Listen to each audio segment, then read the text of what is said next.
Assalamualaikum warahmatullahi wabarakatuh. Gimana kabarnya anak-anak hari ini? Ibu harap kalian semua baik-baik aja ya. Buat yang sakit, semoga lekas sembuh. Nah, hari ini ibu bakalan ngejelasin materi tentang perbedaan kecerdasan manusia dan komputer. Sebelumnya, pasti di antara kalian ada yang pernah main games catur dan ada yang pernah menang dan selalu kalah. Nah, kenapa sih kalian itu selalu kalah setiap lawan komputer?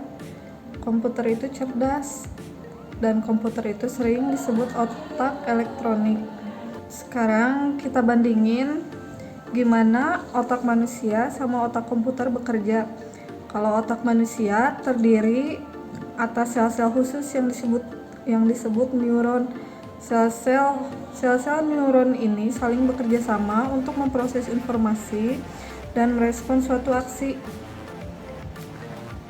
Nah, kalau otak komputer terdiri atas kumpulan sirkuit yang disebut dengan mikroprosesor. Jadi, perbedaan otak manusia sama otak komputer yaitu kalau otak manusia merupakan sel hidup, sedangkan otak komputer merupakan sirkuit elektronik. Lalu, siapakah yang lebih cerdas antara otak manusia sama otak komputer? Untuk menentukannya, tergantung sama definisi kalian sendiri.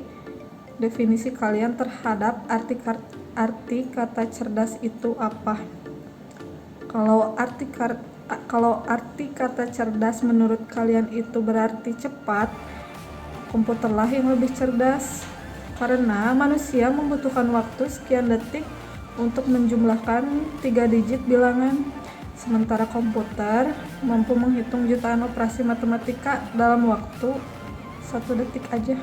Selanjutnya, kalau cerdas berarti memiliki daya ingat yang baik, komputer juga lebih cerdas dari manusia karena komputer dapat menyimpan seluruh koleksi buku yang ada di perpustakaan dan mengingat informasi yang ada dalam buku tersebut satu persatu tanpa ada kesalahan. Sedangkan manusia, pernah gak sih kalian mencoba menghafal buku setebal ini tanpa ada kesalahan? Pasti susah kan? Jadi, kalau cerdas menurut kalian daya ingat, di sini yang cerdas itu komputer.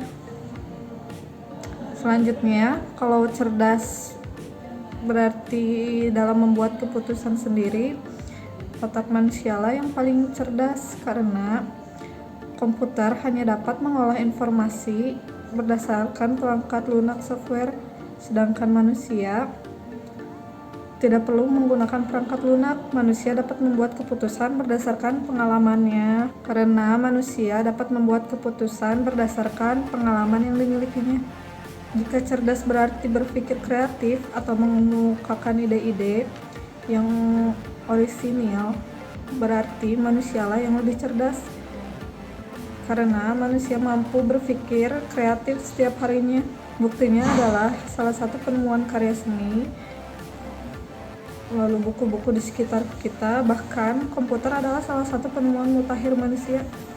Nah, itu perbedaan kecerdasan otak manusia dengan otak komputer. Sekarang, ibu bakal ngejelasin kecerdasan buatan atau biasa disebut juga dengan artificial intelligence.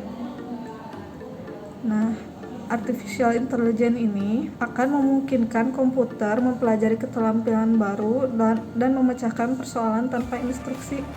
Misalnya, sistem kecerdasan buatan yang dapat memberitahu dokter tentang penyakit pasiennya.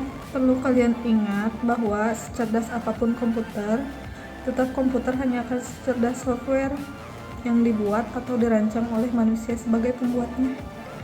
Sekian materi hari ini dari Ibu. Jangan lupa cuci tangan dan jaga kesehatan. Assalamualaikum.